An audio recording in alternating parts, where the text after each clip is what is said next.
This video will show you how to check out a reservation. Hotelogix lets you easily check out a reservation and print the checkout card. Let us see how. Right-click the reservation you wish to check out. Click Checkout in the context menu that shows up. You are taken to the payment page of the reservation. Click Generate Folio to generate proforma invoices for charges listed in the account statement. The folios are generated in Folio List. You may accept payments if there is a balance using relevant modes of payment. Now click Settle Folios. An alert appears to seek confirmation. Click OK to auto-settle all invoices.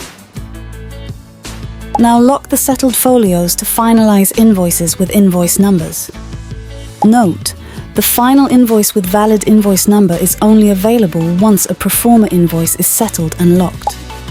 Also note, settled proforma left unlocked will get locked automatically during Night Audit.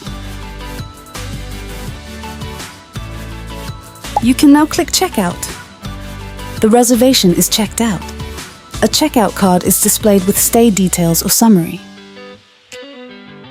Click Print to print the checkout card. Note: the reservation status color can be customized from Admin Console. The reservation is updated on the front desk, which is indicated by the change in color. This brings us to the end of the video on how to check out a reservation.